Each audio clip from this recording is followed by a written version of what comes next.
Hello, नमस्कार सभी को। मैं नितिका। आज का जो टॉपिक है ताल लैंड ऑफ बिहार, इसके बारे में आपको जानकारी देना चाहती हूँ। बिहार एग्रीकल्चर ऑफिसर का जो एग्ज़ाम होने वाला है, उसमें एक टॉपिक ये भी है, problem of tal diara and chaur land in Bihar and their cropping pattern. इसी से रिलेटेड ये वीडियो है। देखिए, ताल लैंड क्या होता है। ताल लैंड जो है ना, वो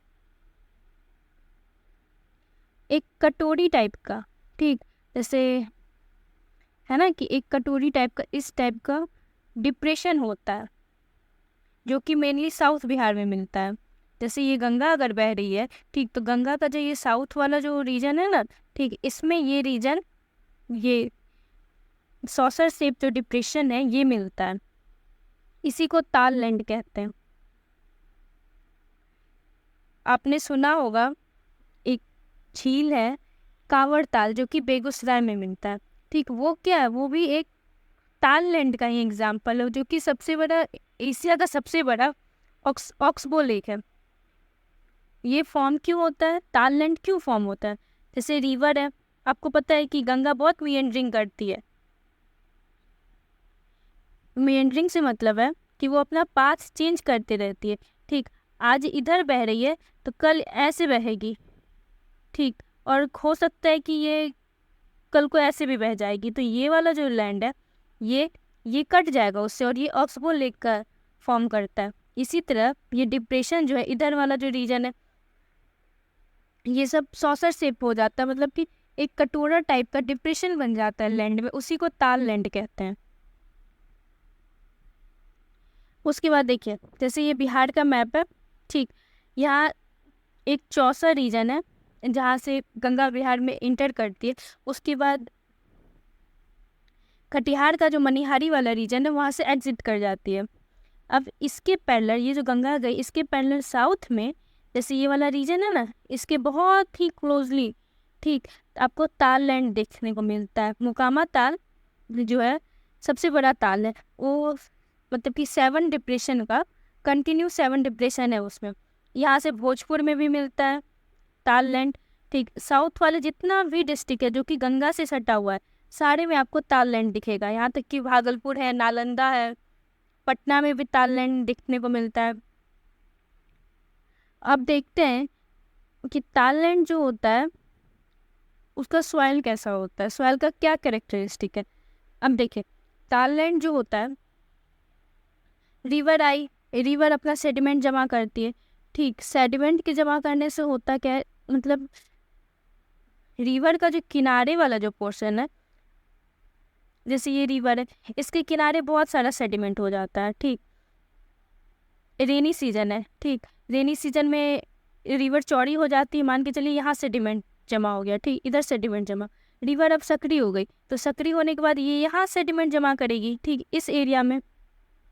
ये हो गया, तो ये वाला जो रीजन है, ये सब गड्ढा गड्ढा टाइप का रह जाता है। ठीक, इसी में क्या होता है, पानी फंस जाता है। अब गड्ढा टाइप का पानी फंस गया तो वो सालों भर, अप्रॉक्स सालों भर उसमें पानी रहता है। लेकिन जैसे हमारे यहाँ टेम्परेचर भी एक फैक्टर है, जब ज़्यादा गर्मी पड़ेगा तो पानी कम हो जाएगा, है ना। और जैसे रेनी सीजन है तो उस गड्ढा में बहुत पानी रहेगा। अब उस टाइम तो रेनी सीजन, तो आप उसमें कोई क्रॉप लगा नहीं सकते। इसलिए ताल लैंड में सिर्फ रवि सीजन वाली क्रॉप होती, खरीफ सीजन वाली क्रॉप उसमें नहीं होगी, क्योंकि वो पूरा पानी से भरा है। कोई भी आप क्रॉप लगाइएगा, मतलब कि 4 से 6 फीट पानी उसमें रहता है। इतना पानी, मतलब कि एक इंसान पूरा डूब जाएगा, अप्रोक्स इतना पानी उसमें रहता है। अब देखिए, हैवी टेक्सचर होता है, हैवी टेक्सचर होता है सॉइल, मतलब कि सॉइल जो होता है वो क्ले टाइप का होता है, हैवी टेक्सचर है, तो पुअर ड्रेनेज होगा, है ना। लाइट सॉइल रहता है वो अच्छे से ड्रेन कर जाता है, लेकिन जो क्ले सॉइल होता है वो, उसमें पुअर ड्रेनेज सिस्टम होता है, वो जल्दी ड्रेन नहीं कर पाती है। इसलिए अगर ड्रेनेज पुअर है तो एरिएशन नहीं होगा। आपको पता होगा, कोई भी क्रॉप हम लगाते हैं उसके लिए सॉइल में एरिएशन होना बहुत ज़रूरी है। अगर पानी पानी ही रहेगा, उसको एयर नहीं मिलेगा, तो क्रॉप ग्रोथ नहीं कर पाएगा, वाटर लॉगिंग हो जाएगा, और हो सकता है विल्टिंग भी हो जाए। अब देखिए, समर सीजन आता है। समर सीजन में क्या होता है, कि बहुत तेज़ धूप रहती है तो वो क्लेई सॉइल, चिकनी मिट्टी वाला, उसमें तो क्रैक पड़ जाएगा, ज़्यादा टेम्परेचर होगा तो क्रैक पड़ जाएगा। अब देखिए क्रैक पड़ने से क्या होता है, हार्ट पेन भी डेवलप कर जाता है, टीलेज में प्रॉब्लम आता है। ठीक, अब अगर आप कोई भी क्रॉप लगाने जा रहे हैं, मान के चलिए रबी में ही क्रॉप लगाने जा रहे हैं, तो वो सीड बेड जो है, ठीक, उसको आप अच्छे से प्रिपेयर नहीं कर पाए क्योंकि बहुत हार्ड हो जाता है सॉइल, और सॉइल एल्कलाइन भी होता है। एक तो टीलेज का प्रॉब्लम, ठीक, सीड बेड आप नहीं बना पाइएगा उसमें अच्छे से, हार्ट, क्योंकि उसमें हार्ट पेन होता है, समर में क्रैक्स डेवलप हो जाते, एरिएशन नहीं होता है। और देखते हैं इसमें क्या है, अब देखिए फ्लड का सीजन, जैसे अक्टूबर और नवंबर वाला जो सीजन है, ठीक, उस टाइम क्या होता है, फ्लड आ जाता है। फ्लड आने से वो पूरा रीजन मतलब कि एकदम पानी पानी लबालब रहता है, खरीफ सीजन का क्रॉप हो नहीं पाएगा, आपको रबी सीजन पे डिपेंड होना पड़ेगा अगर उस एरिया में आप कोई भी क्रॉप लेना चाहते हैं। अब देखिए इसके साथ प्रॉब्लम क्या है, प्रॉब्लम है कि सिर्फ मोनोकल्चर आप कर पाइएगा। मोनोकल्चर मतलब ओनली वन क्रॉप, जो कि रबी सीजन वाला, वो कर पाए। वाटर स्टेगनेशन, पानी हमेशा वहाँ पे रहता है। अब देखिए अगर पानी निकल भी गया अक्टूबर नवंबर के बाद रबी सीजन में, देखिए अक्टूबर नवंबर के टाइम आप रबी सीजन का जो होता है सोइंग आप करने लगते हैं, ठीक, अभी अक्टूबर में उतने अच्छे से पानी ड्रेन नहीं हुआ है फील्ड से, तो आप सोइंग कैसे कीजिएगा, आपको थोड़ा लेट सोइंग करना पड़ेगा। जब आप लेट सोइंग कीजिएगा तो वो आपके यील्ड पे अफेक्ट करेगा, उतना अच्छा से क्रॉप ग्रोथ नहीं हो पाता है, क्योंकि टेम्परेचर भी एक फैक्टर है जर्मिनेशन के लिए।